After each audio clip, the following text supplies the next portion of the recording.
सिसोदिया की कोर्ट में पेशी, दलीलें रखी गई है और 7 दिन की रिमांड मांगी गई है। फिर से सिसोदिया की रिमांड मांगी है ईडी ने। सिसोदिया के वकील इसका विरोध कर रहे हैं। राउज एवेन्यू कोर्ट में सिसोदिया की पेशी, दलीलें लगातार जारी।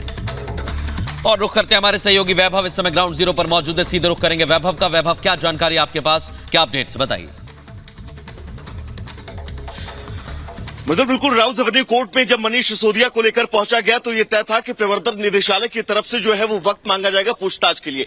प्रवर्तन निदेशालय की जो टीम यहां पर पहुंची तो उनके वकील का ये बिल्कुल साफ कहना था कि 7 दिन की ईडी की रिमांड जो है वो और चाहते हैं, जिसके बाद मनीष सिसोदिया के वकील ने इस रिमांड का विरोध किया। उन्होंने कहा कि 7 दिन में 7 लोगों से आमना सामना करवाना था, लेकिन जो कोर्ट में दलील रखी जा रही है ईडी की तरफ से, उस दलील में सिर्फ और सिर्फ 4 लोगों का नाम है। जबकि ईडी ने इसके पक्ष में कहा कि अगर आप हमें हिरासत में नहीं देते हैं, कस्टडी में नहीं देते हैं मनीष सिसोदिया को, तो अब तक की जो जांच है वो कहीं ना कहीं से पूरी तरह से बेकार हो जाएगी। जिसके बाद अब लगातार ईडी की तरफ से ये पक्ष रखा जा रहा है कि मनीष सिसोदिया की 7 दिन की रिमांड मिल जाए, जबकि मनीष सिसोदिया के वकील का ये कहना है कि 7 दिन में महज 11 घंटे ही पूछताछ की गई और 7 दिन में 11 घंटे पूछताछ की गई और सिर्फ मनीष सिसोदिया के ऊपर मानसिक तौर से दबाव जो है वो बढ़ाया जा रहा था। जिसके चलते उन्होंने कहा कि जिस ईमेल और सीसीटीवी फुटेज खंगालने की बात कही जा रही है वो ईडी की टीम जब वो जेल में रहेंगे उस दौरान भी उनसे पूछताछ की जा सकती है।